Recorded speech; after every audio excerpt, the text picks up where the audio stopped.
నరసింహ సినిమాలో final fight scene గురించి చాలా గొప్పగా చెప్పుకోవచ్చు. కేవలం యాక్షన్ కోసమే కాకుండా అందులో ఉన్న భావోద్వేగాలు, దైవత్వం కూడా ప్రేక్షకులను ఆకట్టుకున్నాయి.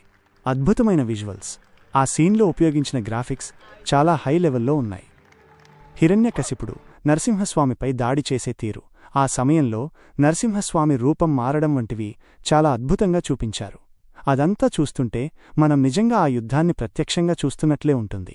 భక్తిభావం, ఈ ఫైట్ కేవలం యాక్షన్ సన్నివేశంలా కాకుండా భగవంతుడు తన భక్తుడైన ప్రహ్లాదుణ్ణి కాపాడటానికి వచ్చిన సన్నివేశంలా అనిపిస్తుంది.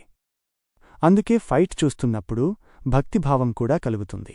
క్లైమాక్స్ ఫీల్, సినిమా మొత్తంలో నరసింహస్వామి కోసం ప్రేక్షకులు ఎదురుచూసే ఉత్కంఠ ఈ ఫైనల్ ఫైట్ సీన్తో ఒక పతాక స్థాయికి చేరుకుంటుంది. ఈ సీన్ తర్వాత ప్రేక్షకులకు కలిగే సంతృప్తి అంతా ఇంతా కాదు. మొత్తంగా నరసింహ సినిమాలో ఫైనల్ ఫైట్ అనేది కేవలం యాక్షన్ సీన్ మాత్రమే కాదు, అది ఒక ఆధ్యాత్మిక అనుభవం. అందుకే ప్రేక్షకులు దాన్ని అంతగా